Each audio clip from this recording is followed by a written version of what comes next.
Saudi अरब में मुहिब्बान रहमतुल्लिल आलमीन conference हुई, जिसमें सियासी जमातों के उमायदीन और कम्युनिटी के दीगर अफराद ने शिरकत की, जबकि मुकर्रिरीन ने नबी करीम सल्लल्लाहु अलैहि वसल्लम के उस्वा-ए हुसना पर रोशनी डाली।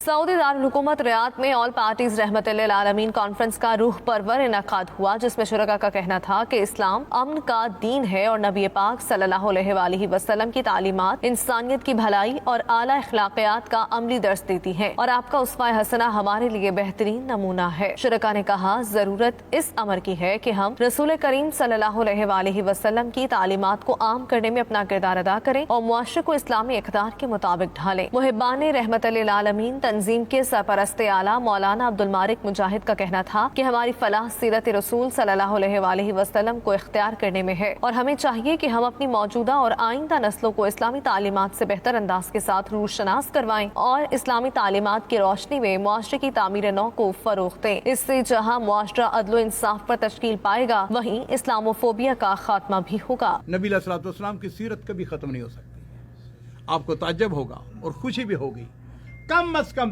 2000 से ज्यादा किताबें जो है वो नबी अलैहिस्सलाम की सीरत के ऊपर लिखी जा चुकी है। और जिस वक़्त ये जो नापाक खाके शाये हुए, उसके बाद इतनी किताबें शाया हुई। तकरीब से कोऑर्डिनेटर वकार नसीम वामिक, हाफिज अब्दुल वहीद, अरशद तबस्सुम, मौलाना हबीबुल्लाह, एहसन अब्बासी, खालिद अकरम राना, रियाज राठौर, इसहाक मेमन, डॉक्टर मुजम्मिल शाह, ताज मोहम्मद और दीगर ने खिताब किया।